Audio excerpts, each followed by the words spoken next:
حضرت موسیٰ علیہ السلام کے ایک امتی نے حضرت موسیٰ علیہ السلام سے پوچھا، اے اللہ کے پیغمبر، ہم یہ تصور کریں اللہ کی ذات ایسی ہے کہ اس کے ہاتھ میں کمان ہے، چاروں طرف اللہ تیر برسا رہا ہے، چاروں طرف، بچنے کی جگہ کہاں ہوگی؟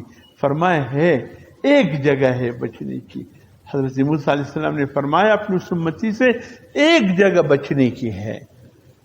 کہا یا اللہ کے نبی کون سی جگہ ہو سکتی؟ چاروں طرف تیر برس رہے ہیں، کون سی جگہ ہے؟ فرمایا کمان والے کے قریب آ جاؤ،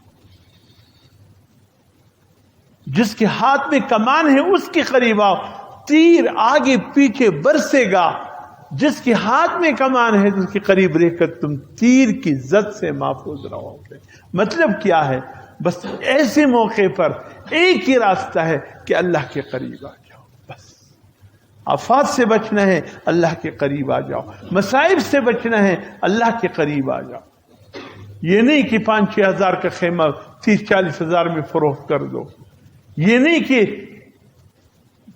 ضرورت ہوگی اب امتحان آ گئی، گیس کی شکل میں بھی ہے، بجلی کی شکل میں بھی ہے، کئی شکلوں میں اس وقت کئی مسائل اکٹھے ہو گئے ہیں، کئی مسائل، راستوں کی مصیبتیں الگ ہے، بجلی اور گیس جو ضروریاتی زندگی بن گئی ہے اس پہ اس کی مصائب الگ ہے، طوفانوں کی مصائب الگ ہے۔